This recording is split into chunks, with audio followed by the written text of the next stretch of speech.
Allah Bapa itu yang melampaui segala akal dan pikiranmu dalam Kristus Yesus Tuhan kita. Amin. Umat yang dikasihi dalam nama Yesus Kristus, firman Tuhan buat kita hari ini tertulis dalam Kitab Rut pasal 2 ayat 12. Saya akan bacakan buat kita.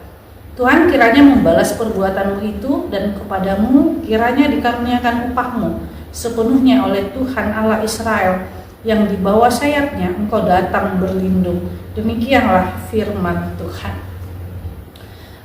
Nats hari ini adalah kisah tentang Rut, di mana Rut adalah menantu daripada Naomi, dan sekalipun dia berasal bukan dari orang Israel, tetapi Naomi berhasil mendidik dia untuk percaya kepada Allah Israel. Dan sekalipun dia sudah menjadi janda, dia tetap dengan pengakuannya kepada Naomi, Allahmu adalah Allahku, bangsamu adalah bangsaku.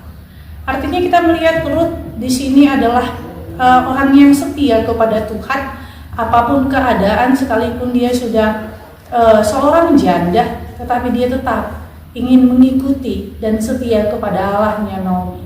Ketika mereka kembali ke Bethlehem atau Israel, saat itu kehidupan mereka sangat-sangat sederhana. Kemudian Rut pergi ke kebun daripada Boas.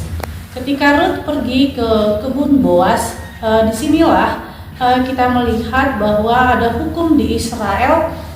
Setiap benih yang terjatuh di tanah itu bukan menjadi hak pemilik daripada kebun atau daripada sawah itu atau daripada pemilik tanah tersebut, tapi itu adalah hak daripada janda, anak-anak yatim piatu, atau orang-orang yang miskin. Nah, itulah yang dilakukan oleh Rut ketika dia memungut jelai-jelai daripada pertanian Boas. Dan saat itu Boas katakan bahwa supaya Rut jangan pergi ke tempat lain, biarlah dia di ladangnya saja. Dan Boas memerintahkan kepada para pegawai-pegawainya supaya memperhatikan Rut dan bahkan memberikan apa yang menjadi kebutuhan Rut.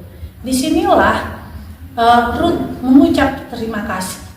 Ketika dia mengucap terima kasih kepada Allah, dan juga Boas berkata bahwa karunia orang yang setia kepada Tuhan.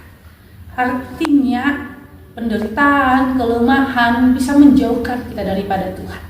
Tetapi ketika kita setia kepada Dia, sekalipun kita dalam pergumulan penderitaan, firman Tuhan hari ini mengatakan kepada kita, kita pasti akan memperoleh karunia itu sendiri.